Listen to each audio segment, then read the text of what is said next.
Oke, sekarang kita akan mulai dengan menggunakan ArcGIS Collector. Jadi, ArcGIS Collector ini adalah salah satu produk dari Esri yang dapat digunakan untuk melakukan pengambilan data di lapangan. Dan data ini akan dapat terintegrate langsung dengan dashboard GIS yang sudah kita bangun di ArcGIS Enterprise atau ArcGIS Online. Kita bisa mengunduh aplikasi ini di Play Store lalu install saja dari situ. Oke, selanjutnya kita buka aplikasinya. Untuk memulai aplikasi ini kita perlu memiliki akun ArcGIS Enterprise atau ArcGIS Online. Di sini saya akan menggunakan akun ArcGIS Online saya.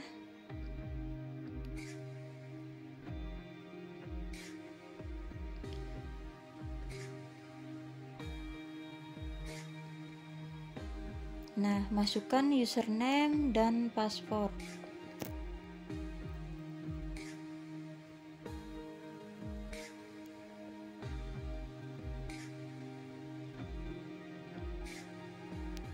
Oke, di sini saya menggunakan akun trial yang hanya berlaku selama 21 hari.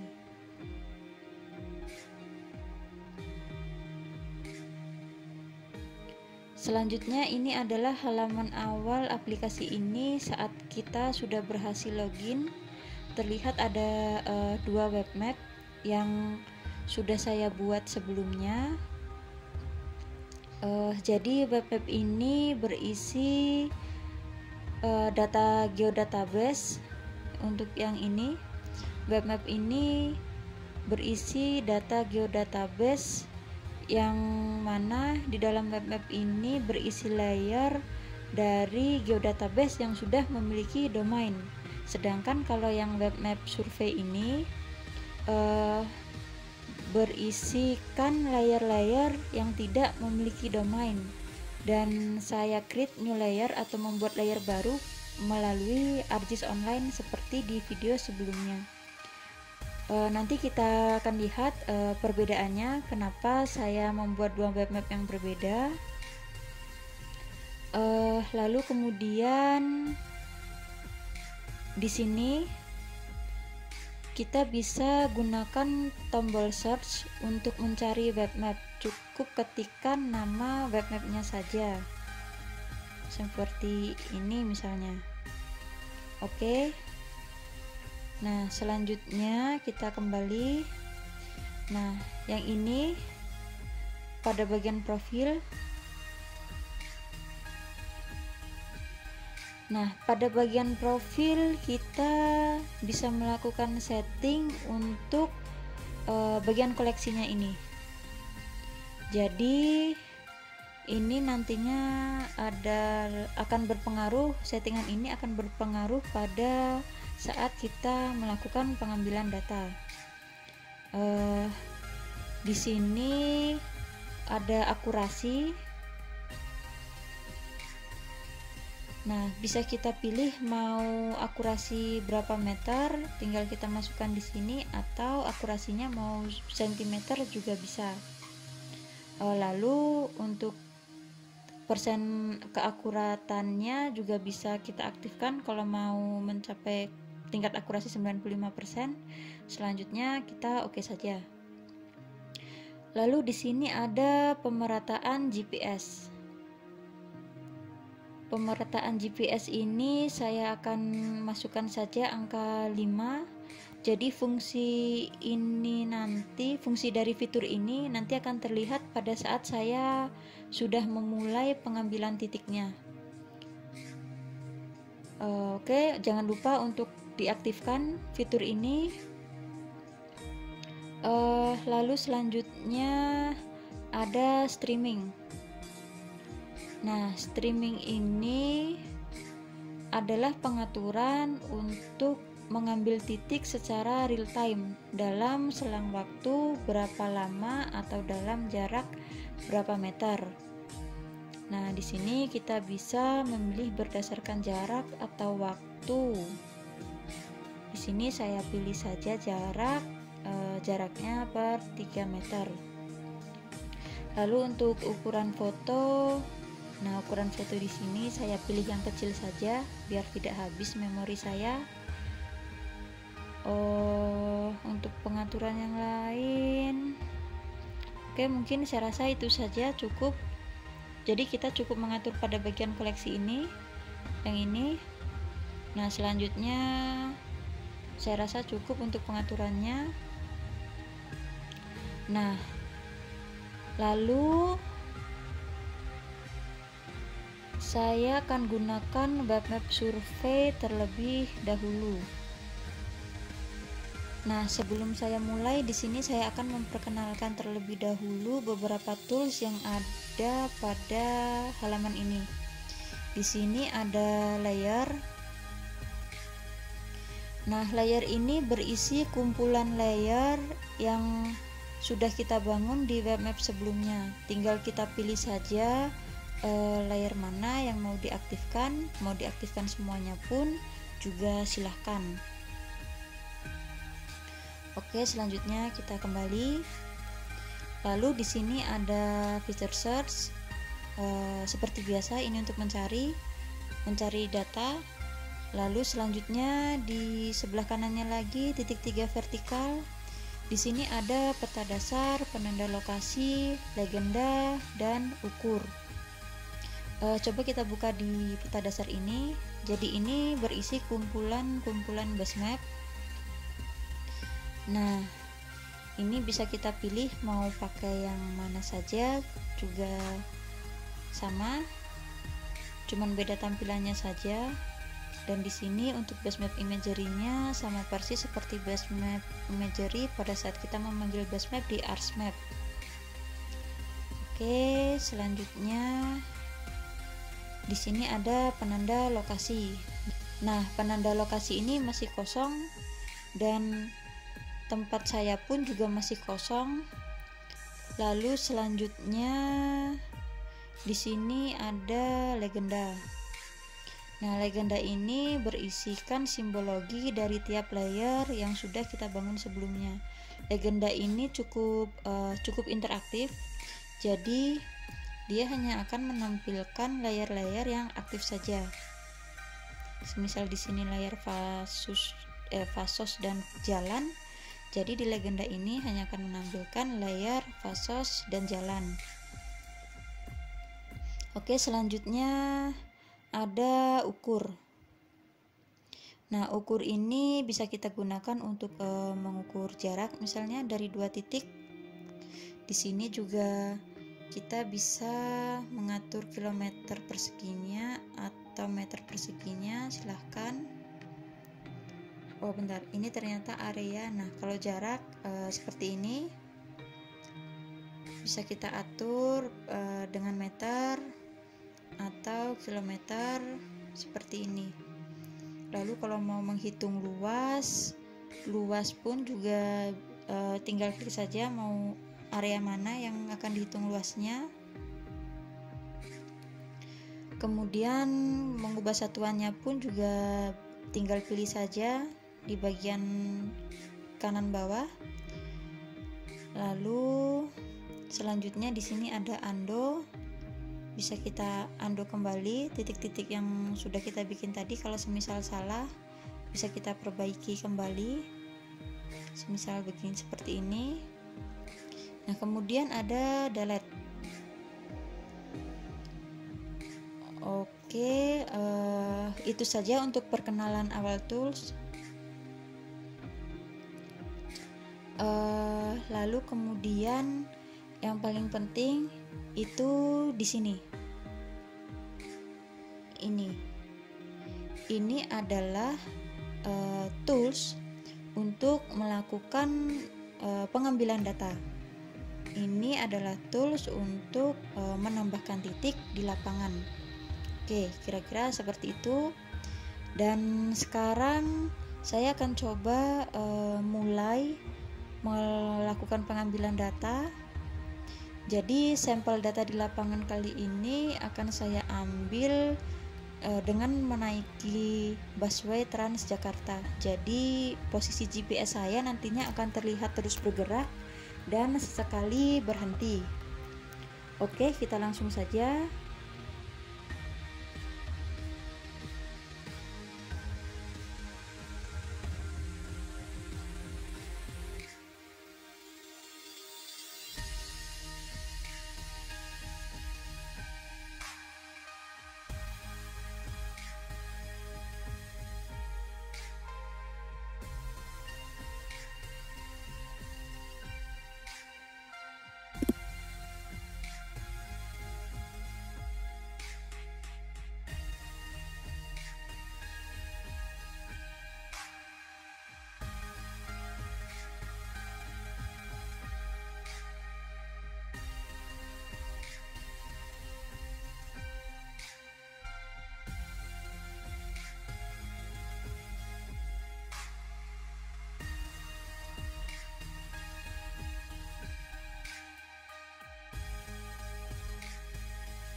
Oke, selanjutnya untuk menginput titik survei, tinggal klik saja lingkaran biru sebelah kanan bawah yang bertanda plus ini.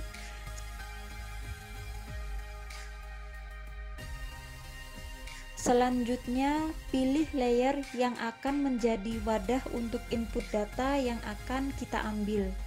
Di sini saya akan memilih layer Fasum. Nah, ini adalah tampilan awal untuk input titik.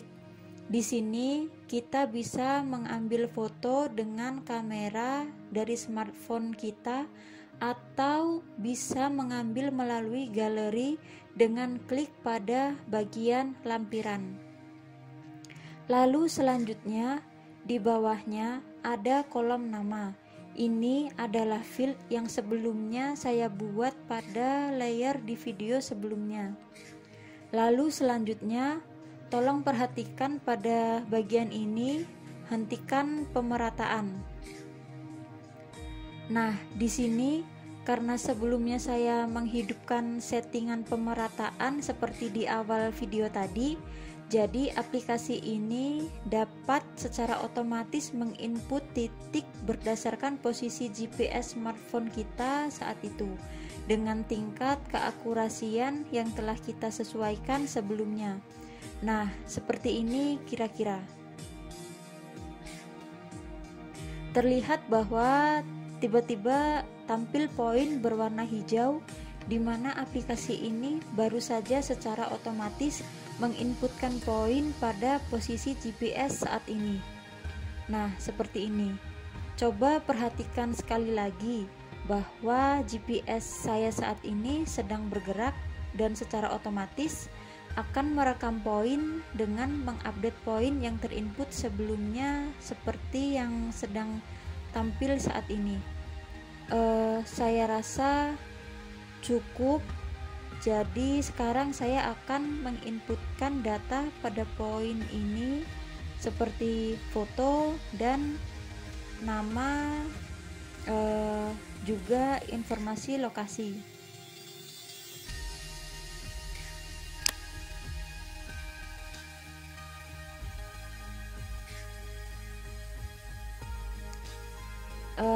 Informasi lokasi di sini saya inputkan pada kolom nama saja.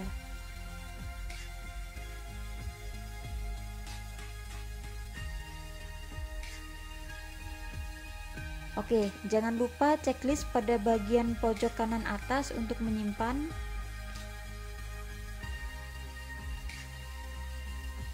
Nah, kita lihat datanya sudah masuk. Kalau mau mengedit, klik saja edit dan checklist kembali untuk menyimpan.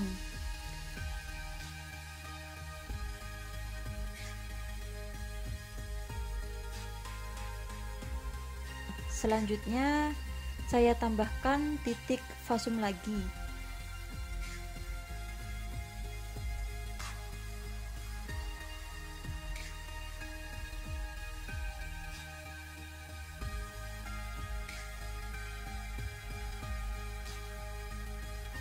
Nah, di sini terlihat GPS saya terus berjalan. Sekarang saya akan memberi titik pada bagian bangunan di map yang sudah terlewat oleh GPS saya atau oleh posisi saya. Nah, di sini sewaktu saya mengklik layer untuk menambahkan poin baru, secara otomatis aplikasi akan langsung merekam sesuai posisi GPS saya berada.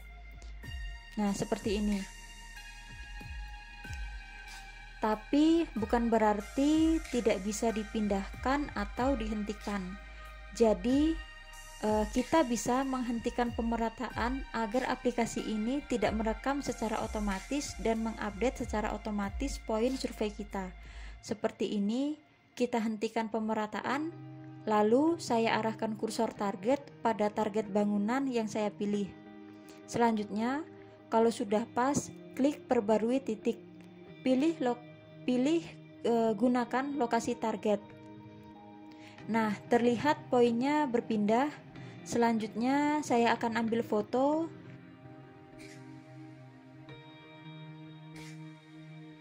Bisa juga memasukkan video dari galeri.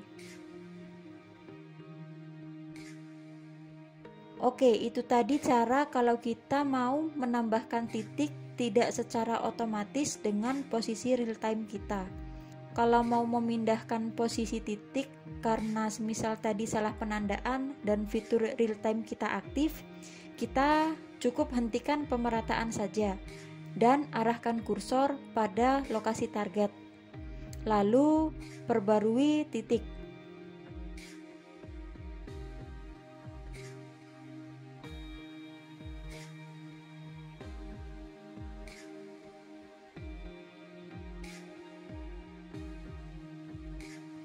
Kalau memilih mulai pemerataan lagi, maka akan otomatis berpindah titik itu pada GPS kita secara otomatis. 1, 2, 3. Nah, dalam 3 detik. Jadi, selama poin tersebut belum di checklist pada pojok kanan atas ini, poin tersebut akan terus aktif untuk melakukan updating secara real time hingga 5 kali pengambilan sesuai pada pengaturan saya di awal video tadi. Jadi kalau kita tidak mau repot dengan fitur menandai poin secara otomatis ini, cukup matikan saja fungsinya.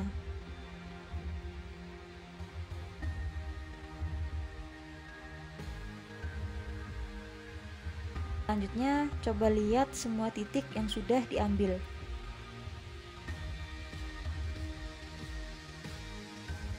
Coba kita klik pada poin bangunan yang sudah kita tag tadi.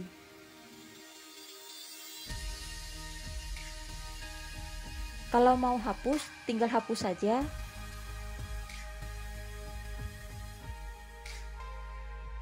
Kalau kumpulkan di sini, ini seperti ini. Kita mau menandai pada posisi yang sama persis seperti bangunan, tapi layer yang digunakan pun adalah layer lain. Jadi fitur kumpulkan di sini ini akan mengambil data lain, bisa dengan layer lain atau layer yang sama, namun pada posisi yang sama. Semisal di sini saya akan beri poin pada layar jalan. Jadi layer ini tidak akan terlihat, memang di map tidak terlihat, namun sebenarnya ini karena sedang bertumpuk saja dengan layar bangunan. Lalu selanjutnya di sini ada arah. Nah, selanjutnya saya kembali pada posisi GPS saya dan kemudian saya pilih salah satu layer fasum.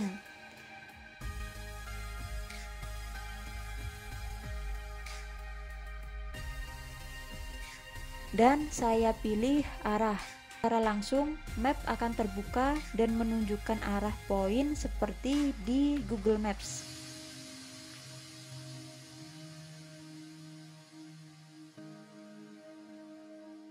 Nah, oke, selanjutnya ada kompas. Kompas akan memberitahukan arah titik tersebut dari posisi kita. Maksudnya berdasarkan arah mata angin. Lalu ada tambahkan ke tempat saya. Nah, ini akan menambahkan poin tersebut pada fitur tempat saya yang di awal tadi masih kosong. Seperti ini jadinya untuk tempat saya.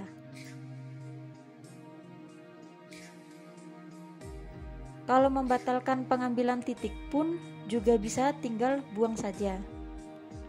Nah, sekarang coba kita lihat di dashboardnya. Oke, kita buka dulu dashboardnya. Nah, terlihat indikator dashboard data sudah terinput dan terlihat informasi total yang sudah disurvei. Selanjutnya kita kembali pada ArcGIS Collector. Oke, kali ini saya akan menggunakan web map yang berisi domain pada tiap layer di web mapnya.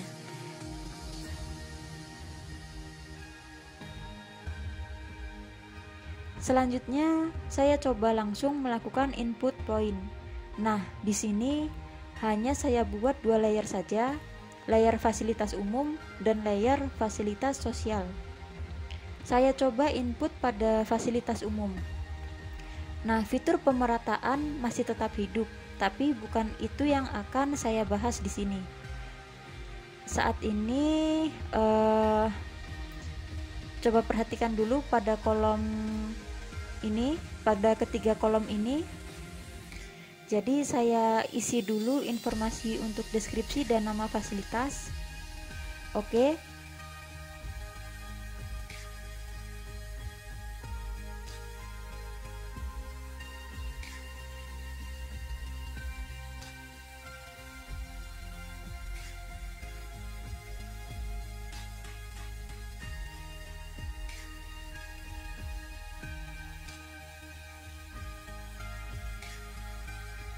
Lalu tolong perhatikan pada bagian kolom fasum. Nah, ini saat saya mengklik kolom fasum, maka akan tampil beberapa pilihan menu seperti jalan, jembatan, TPS. Jadi ini adalah domain yang sebelumnya saya masukkan ke dalam geodatabase. Jadi fungsi domain ini, surveyor tidak perlu lagi menginputkan data dengan menuliskan teks deskripsinya, cukup memilih saja. Semisal ini menjadi kategori, tinggal pilih saja kategorinya atau memilih pilihan yang tersedia. Ya, seperti ini. Jadi ini bisa yang tadinya adalah menu drop down di geodatabase juga bisa menjadi pilihan menu di ArcGIS Collector.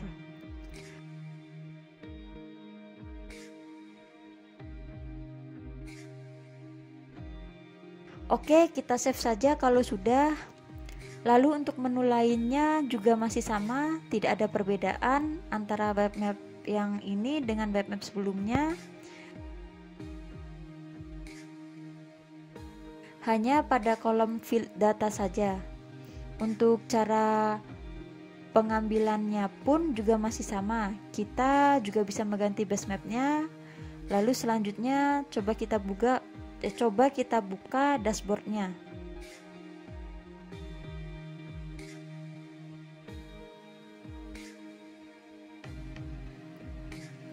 Nah, terlihat datanya sudah masuk, pada grafik pun juga sudah terbaca.